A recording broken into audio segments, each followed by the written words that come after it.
দয়াল আল্লাহ ওই দিন ডাক দিয়ে বলে, রে আমার আশেক বান্দা, কেউ তোর সাহায্য করে নাই, আমার একটা আশেক মানুষ পরকালের দিকে ভয় চিন্তা ভাবনা কইরা দুনিয়ার জীবনে অনেক ভুল করছে, অনেক গুনাহ করছে, নেকের রাস্তায় চলে নাই, চলবার সুযোগও সে পায় নাই।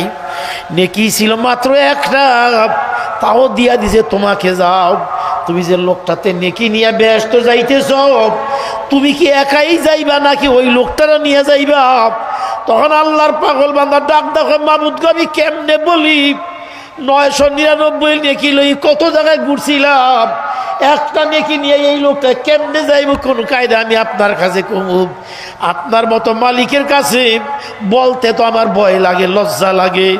আল্লাহ বলে, বান্দা তোমার যে একটা নেকি দিয়ে উপকার করলো, যাও আমি আল্লাহ একটা নেকির বরকতের কারণে তারও আমি আল্লাহ মাফ করিয়া দিলাম।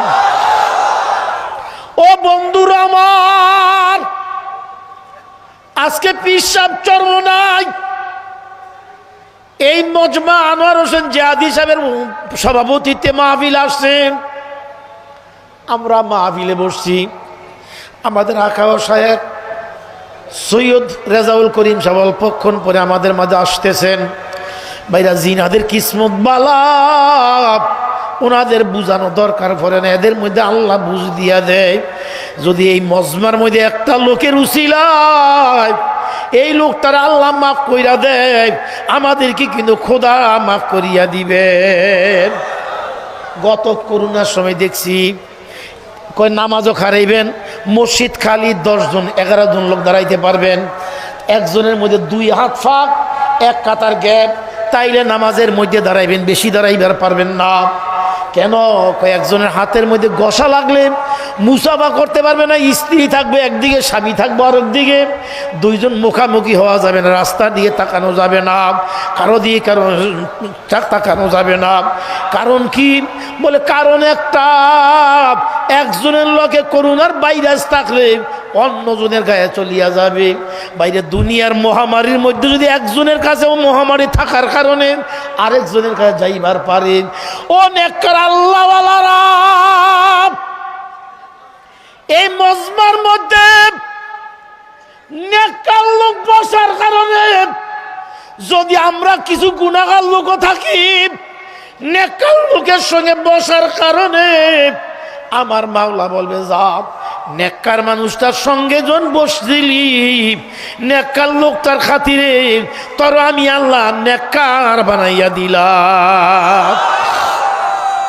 ভাইরা আমার শায়েখ মুর্শিদ কুতুবুল আলম আল্লামা সৈয়দ রেজাউল ফজলুল করিম সাহেব রহমতুল্লাহ আলাই, আল্লামা সৈয়দ রেজাউল করিম সাহেব রহমতুল্লাহ আলাই, আল্লামা সৈয়দ ফজলুল করিম সাহেব রহমতুল্লাহ আলাই আমার সোনার গায়ে নয়াপুরের মাঠের মধ্যে মাহফিলে গেছেন। আমরা খানাপিনার বন্দোবস্ত করতেছিলাম, খানাপিনার বন্দোবস্ত করতে গিয়ে নয়াপুরের মধ্যে সিরাজ চেয়ারম্যানের ভাই আব্দুল মালেক হাজি সাহেব, উনি বলে, হুজুর আমি হুজুরের সব খানাপিনার ব্যবস্থা করুন।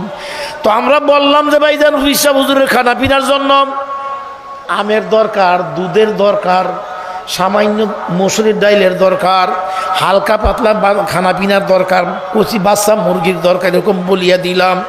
সব জোগাড় করছে আল্লাহর বান্দা, দুধ কিনতে মনে নাই।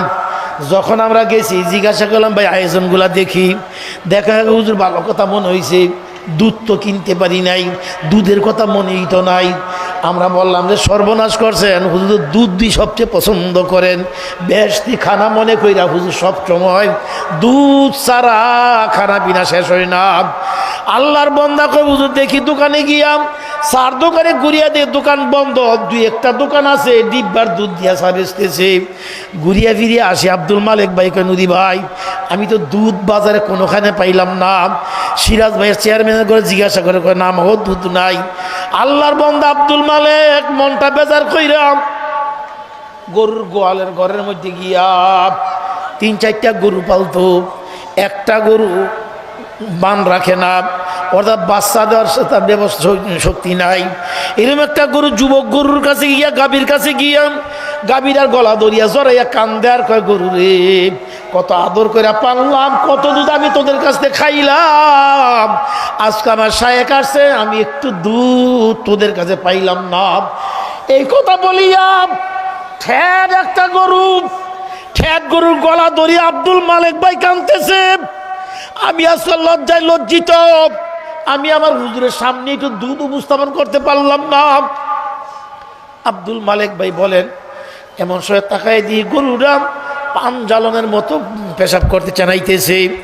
আমি চিন্তা করলাম ব্যাপার কি, নিচে দিয়ে তাকায় দেখি ঠ্যাট গাইডার মধ্যে উলানগুলা বড় বড় দেখা যায়। আমি উলানগুলা বড় দিকে পানান ছাড়ছে মনে কইরাম, বালতি আইনা যখন টান দিলাম দেই দুধ কলকলে নামতেছে।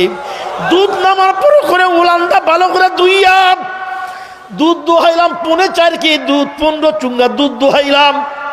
আজিব হয়ে গেলাম, হুজুরের কারবারটা কি। দুধ নিয়ে হুজুরের ব্যবস্থাপনা পরক্ষণে হুজুরের কাছে বললাম যে হুজুর এই অবস্থা, আমার ঘরের মধ্যে দুধ নাই, এই আজকে ঘটনা ঘটছে। আল্লাহর কুতুব ডাকদা বলে, আব্দুল মালেক মিয়া এই কথা আমার জীবদ্দশায় কারো কাছে কইও না, আমার জীবদ্দশায় কারো কাছে বইল না, আমার কোনো কিছু না, এগুলো সব আমার মাওলার কারবার।